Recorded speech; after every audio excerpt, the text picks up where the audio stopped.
All right, he wants to debate. He said he's been wanting to do this for a while, and he's going to tell me how the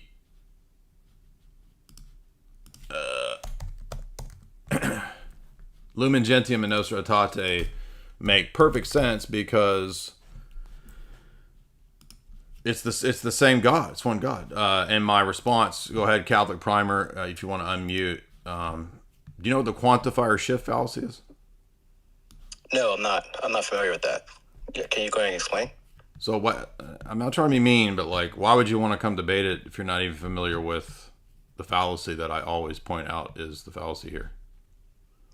I'm not. Well, I just want to be upfront and say I do like your stuff. I've listened to you, with Islam, with feminism. So I'm not trying to debate or to come at you antagonistically. I just want to provide you my own perspective, and then you can tell me where you would disagree or agree. Okay, well, I'll outline what that is first, and then Sure. you can tell me. Let me tell you what that is first, and then you can make whatever arguments you want. So the quantifier shift fallacy is a pretty.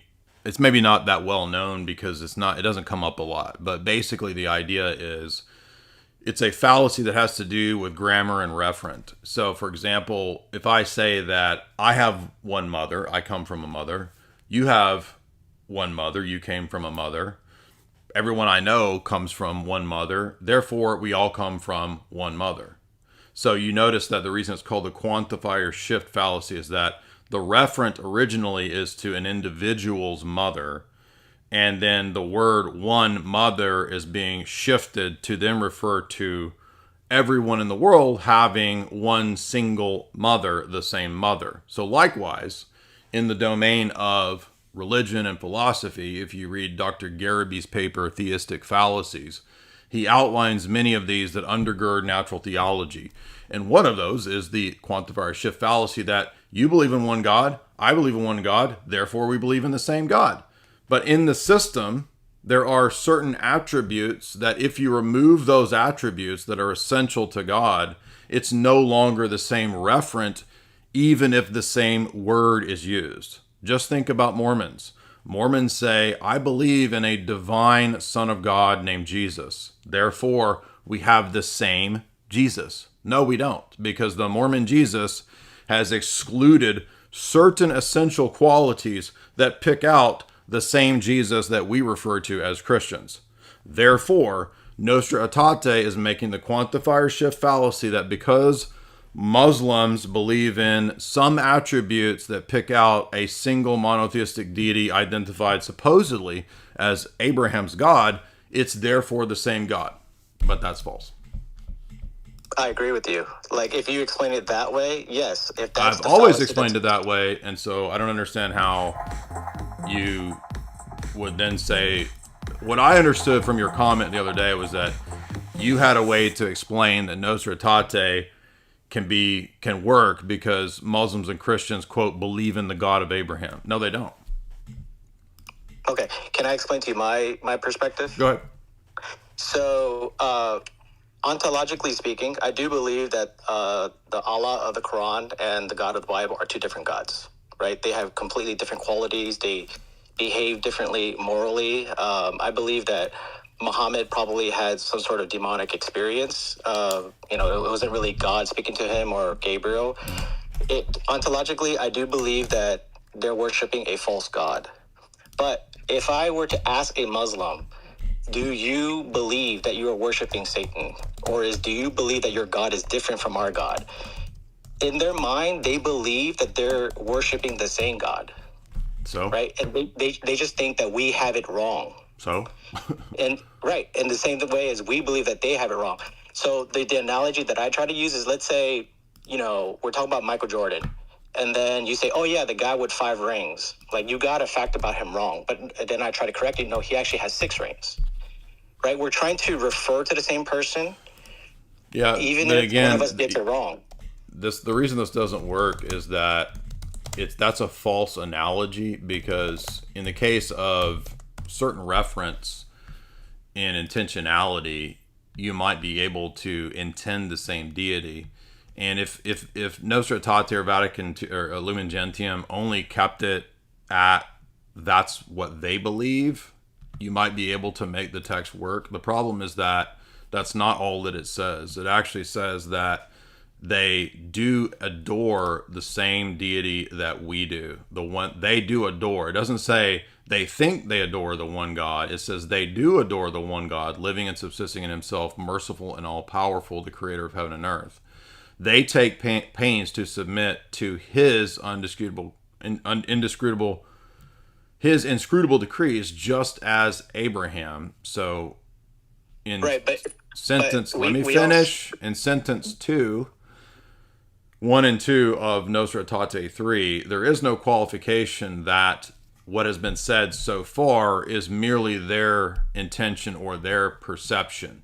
It identifies the adoration, which in Catholic theology is a term of worship, with what Muslims already possess. And you just admitted at the beginning that ontologically speaking, it's not the same referent. So even if they intend it, it doesn't matter, because Vatican II says that they actually adore that God.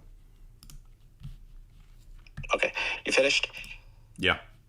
Okay, great. So I understand what it says, and I think that it could have said it better.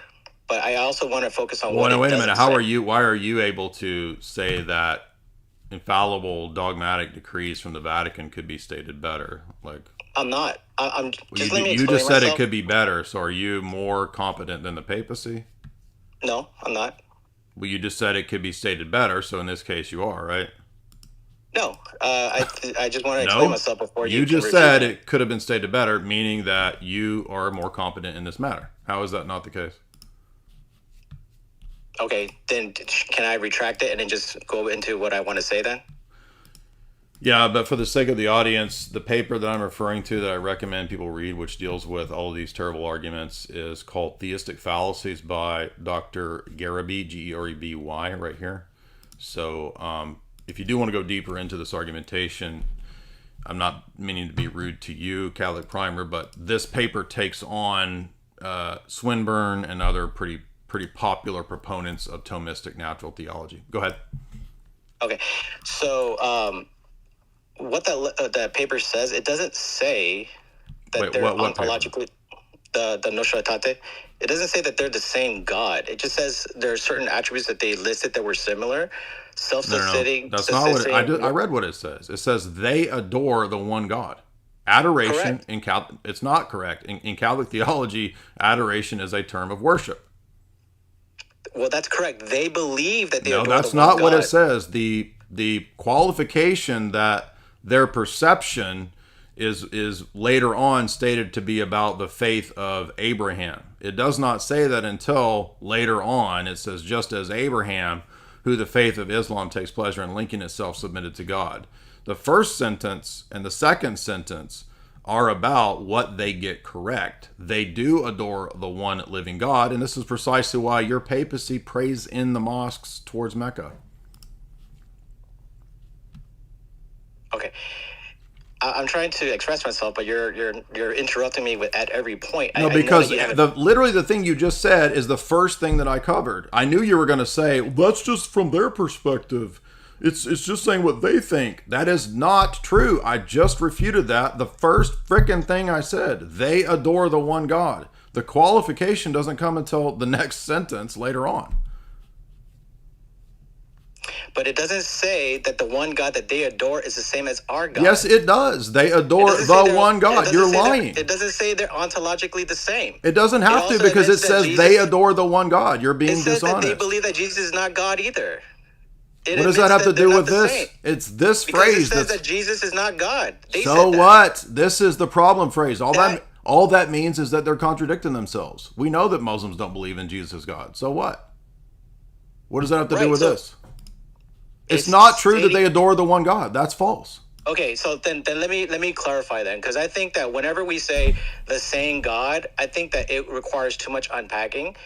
I think it's better asked is, does the Muslim conception of God matches the Christian conception? No, that's everybody knows, and you already said at the beginning that we agree that that's false. That's not the problem. The problem is the statement in the dogmatic document, they adore the one living God. Right, but it also doesn't say everything else that you're trying to conclude. Yeah, from what that. are you talking about? What's the false conclusion? I'm just going by what it says right there. What do you mean it doesn't say all the other stuff I'm saying? Well, I mean, if you go off of Pope Benedict and John Paul II, they don't. All that means is that they contradict. What are you talking? What does that mean? What does that prove? What do you mean all the other stuff? Like what? Like them praying in the mosque towards Mecca? Their actions show what they believe, dude. Get out of here with this bullshit. You guys are such liars, man. I guess this stuff. Why would they pray in the mosque towards Mecca if they don't believe that? It could be, I don't know, for other reasons. I don't know. It could be for solidarity. It doesn't. The reasons don't matter. What do you mean? You can't do that in Christianity. Go pray in the mosque. What do the ancient canons of the first 1,000 years of the church say about praying in the synagogues or in the gatherings of heretics?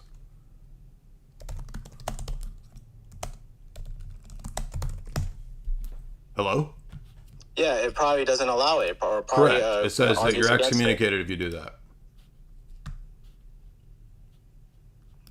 Okay, but the thing is, like, we don't necessarily endorse every single action or, that the Pope does. It does. Yeah. What does Catholic moral theology say about actions of apostasy? But I'm not trying to defend that. I'm just saying that. So I'm telling you my perspective, what I believe. Catholic moral theology itself. It doesn't. Who cares what you believe? We want to know what the Roman Catholic Church teaches dogmatically. Right, and it Catholic doesn't teach that they're the same God ontologically.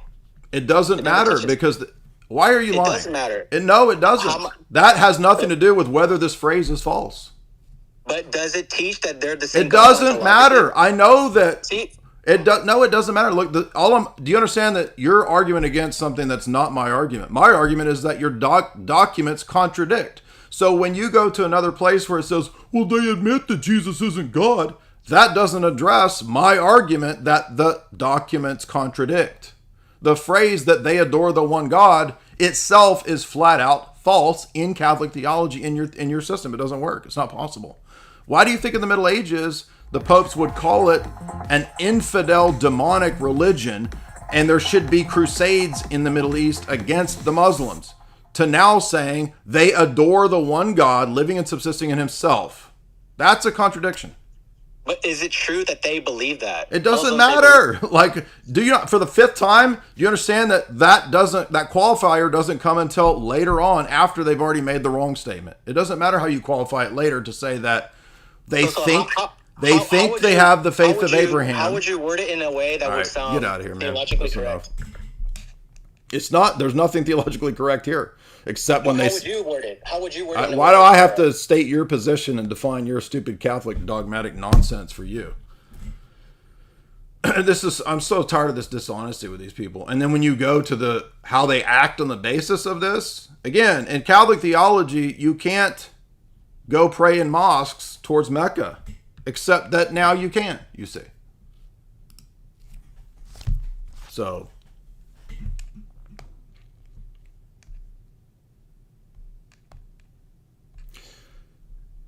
it's automatically all the Orthodox people in here. I'm looking for people who disagree. Again, Mormons, Protestants, Catholics, feminists, libertarians, geopolitical stuff. I don't want to do the FAQ catechumen questions today. Again, everything that guy said already was addressed 1,000 times over when we've covered this, which first of all is the quantifier shift fallacy. That already refutes this. The first thing I said was, you could argue that this document would work if they worded it like Muslims believe that they have the faith of Abraham, which is a qualifier later on. It says here, just like Abraham, with whom the faith of Islam takes pleasure in linking itself. So here is the statement that the Muslims think this. But the problem is that it has already been stated prior to that they adore the one God living and subsisting in himself. That's the problem. If it had not used the Catholic terminology of adoration, and by the way, you notice that he contradicted himself, saying that it's poorly worded. And then I said, so you know the theology better than the Vatican? I mean, and then he's like, no, I didn't say that.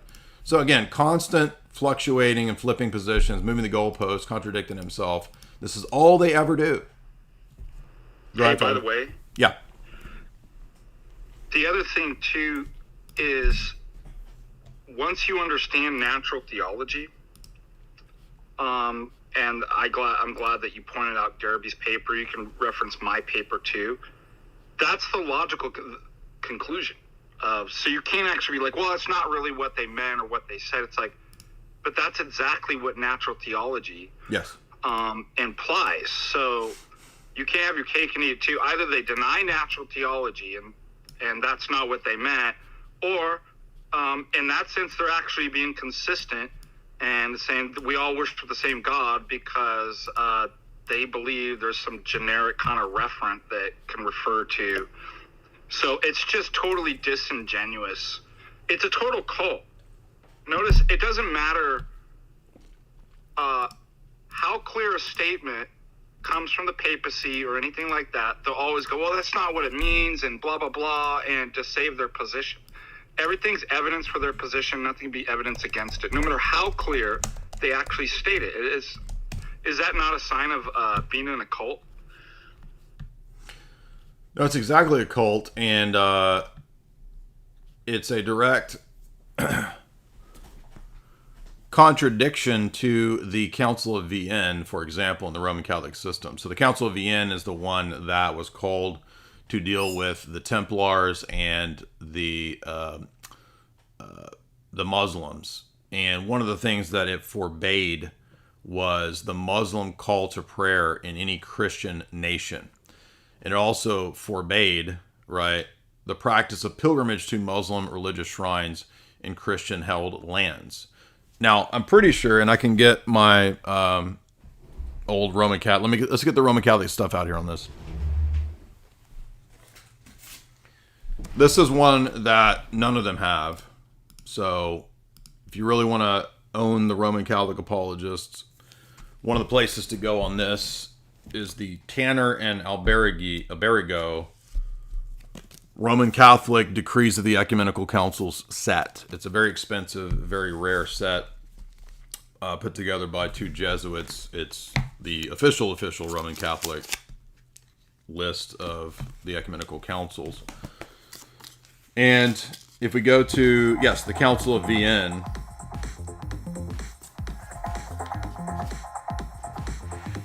this is page 381. I know nobody has it, but maybe you can look it up on Google Books. So here's the Council of Vienne, page 381. And on the left side, I think you have the Latin of the council, and on the right side, you have the English. It refers to Islam as the abominable sect of Mohammed ought to be suppressed by all Christian princes. That's Pope Clement V at the Council of Vienne. Let me read it again. The abominable sect of Mohammed must be suppressed by Christian princes. Clement V at the Council of Vienne, a Roman Catholic dogmatic ecumenical council. Imagine that in 1312 versus praying in the mosque towards Mecca today. So you want another dogmatic Roman Catholic contradiction? Here you go.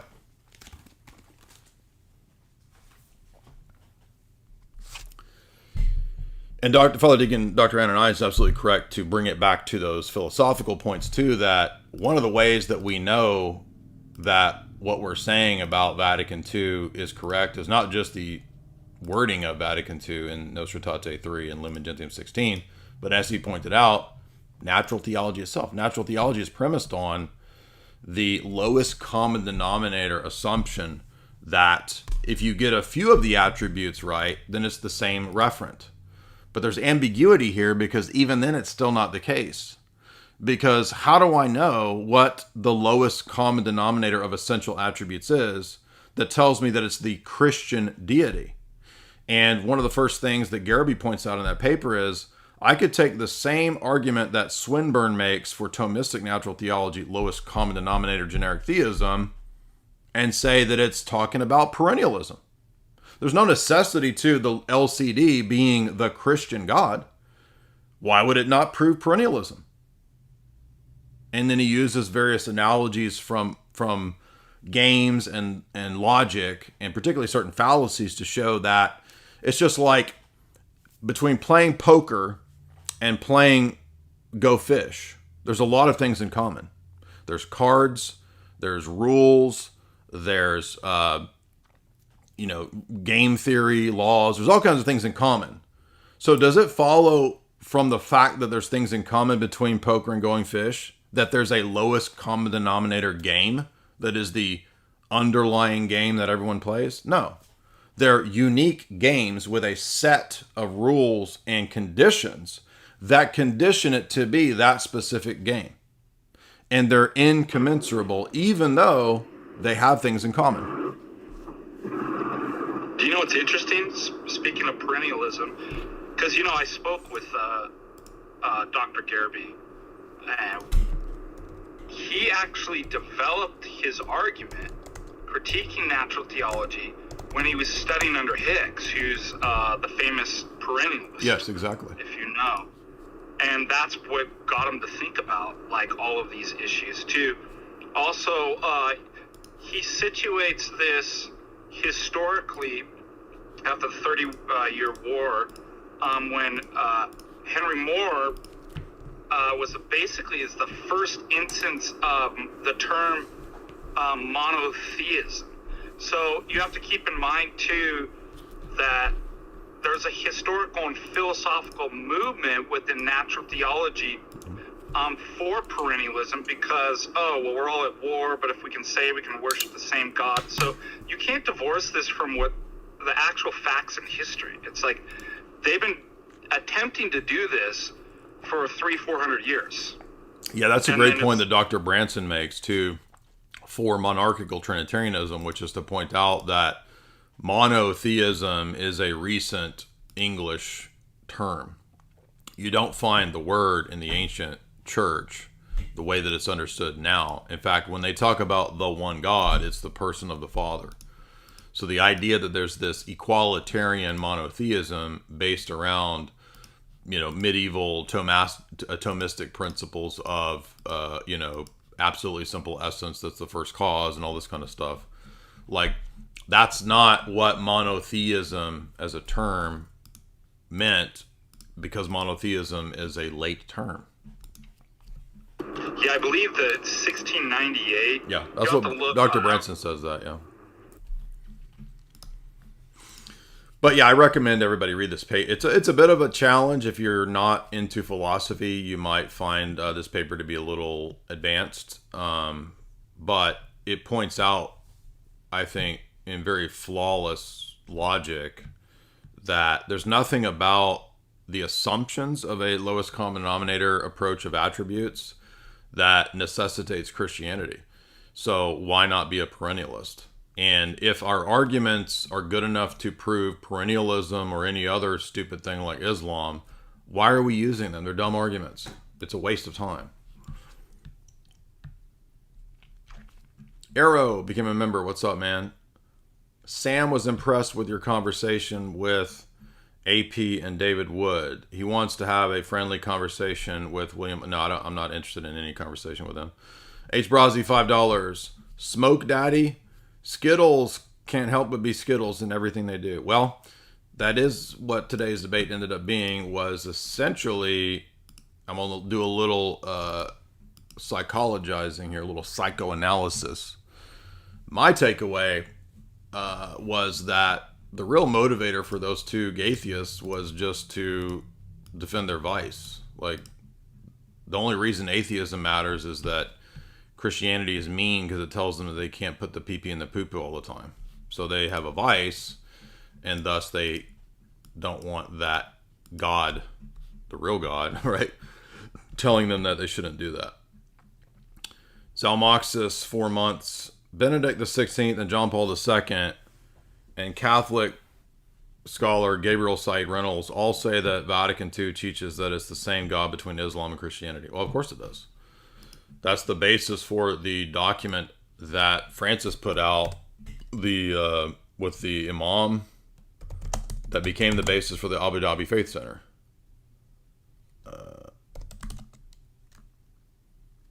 What was it was like the human rights document the document on human fraternity and world peace, right? I mean, it's just like total ecumenist, like the worst gibberish imaginable. And I mean, I don't know how these people defend this stuff. It's like they don't care. So this is the famous document that caused a big stir because it says that God wills all the many religions. And then the Roman Catholics are like, well, it just means that God wills it in his providence. It doesn't mean he positively wills it. Well, then why are they all praying in the mosques if they don't believe that? So their actions tell you what they mean. The actions speak louder than words. Right? So the Abu Dhabi document becomes the basis for the Abu Dhabi Faith Center, which tells us that Muslims, Christians, and Jews all worship the same monotheistic God. And we're going to build 3 ugly, giant concrete cubes to celebrate that common faith. I don't know why their trash website won't pull up, but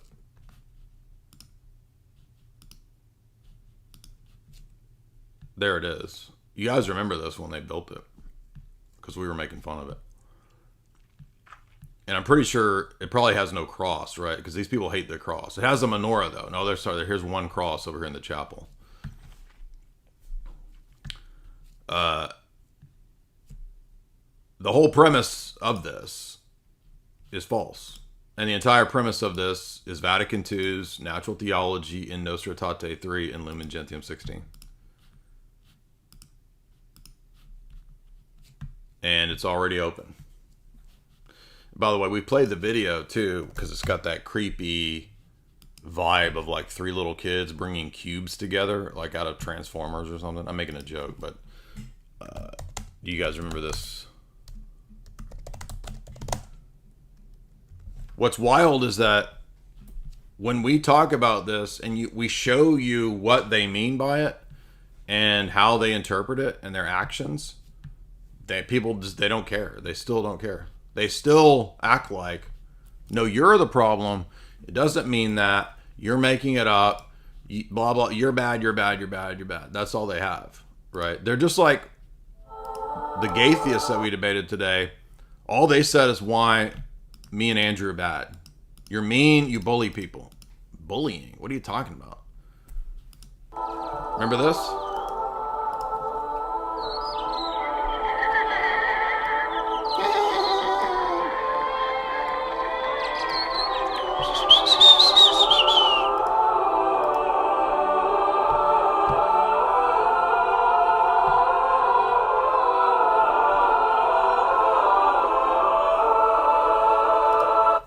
Isn't it amazing that all of this is built on a quantifier shift fallacy? It's pretty crazy. We all believe in one God, therefore it is the same God. Okay, guess what? Hindus can also say that they, in a sense, believe in one God. Even though all the deities and the particulars or manifestations of that one God. So, are we also then of the same faith as the Hindus? No, that one doesn't count, you see, brother. That does not count. That is not the God of Abraham. Well, wait a minute. The God of Abraham, according to Jesus, is Jesus. Oops. So you see that this whole thing hinges on a word concept fallacy. Quantifier shift fallacy. I have one mother, you have one mother, therefore we all have the same mother. Mormons believe in Jesus. He's a divine being. If I believe in a divine Son of God, Mormon believes in a divine Son of God, it's the same Son of God. Now, what's funny is that pretty much every Roman Catholic I ask, they will literally say that no Mormon believes in the correct Jesus Christ and Mormons don't have Jesus. I kid you not. And then when you point out the exact same move with Vatican II and Muslims and Catholics, well, then no, they mean the same generic theism. It's the same argument, you idiot. It's the exact same argument. It's the same fallacy. The words can be the same. It doesn't matter. If I say I believe in the one God and it's Satan, okay, I'm a Temple of Set, Michael Aquino follower. I believe in one God and his name is Set. Well, I'm a monotheist, so we're monotheists. It's all the same monotheist. We're all monotheists. It's just one God. You see how stupid this is? And then the Roman Catholic says, well, no, that one doesn't count because that's not referring to the absolutely simple first cause. Well, okay, how about I say the absolutely simple first cause is Satan? How's that? Well, no, that's different. You don't get to qualify. Well, no, wait a minute. I don't get to qualify it, but you qualify it for the Muslims. So Muslims are allowed to qualify it to make it fit that it's the Abrahamic deity. It's not. And by the way, this also refutes Sam Shamoun. Because how is Sam Shamoun going to deal with his however many years of arguing that Muslims don't have the same God as Christians? You want to make this very easy from Islam? Muslims say Allah has no son. Jesus says God is his father. About dozens of times just in the Gospel of John. Therefore, it's not the same God. Very simple. How's that? I mean, it's weird to me that any Christian would want to engage in this idiotic enterprise, which doesn't produce good fruits. It only produces nonsense like this, and they think it's a win. Go back and watch my debate with Trent Horn, and you will see everything that I'm arguing here is the exact same thing I argued then. And Trent Horn did terrible.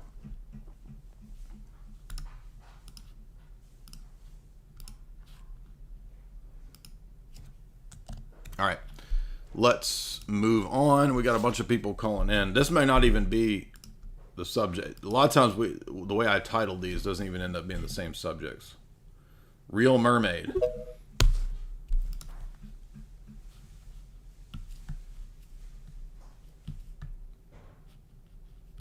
I think another reason, Father Deacon, that people think that the Thomistic type approach here could work is because they don't understand that any of the things in the system are conditioned by the system. So, for example, if I start talking about, well, the first cause is simple, he's non-composite, it's non-composite, I don't know why I'd have to say it's a he, I mean, I could say it's an it.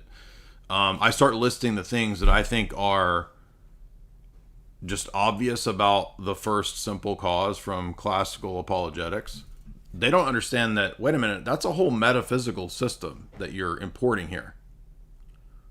How do we know that this whole metaphysics is true outside of the Christian system? So they're putting their cart before the horse to assume that all of these metaphysical principles just are the case. They're just so. And that will tell us first the basics of the absolutely simple generic God, like the Summa Contra Gentiles. Then later on down the road, you can tack on divinity of Christ and Trinity. No, it doesn't work. That's the point. There are no self-evident metaphysical principles like that we all know to be the case, and they're just self-evident before we talk about God's existence. They're putting the cart before the epistemic cart before the metaphysical horse.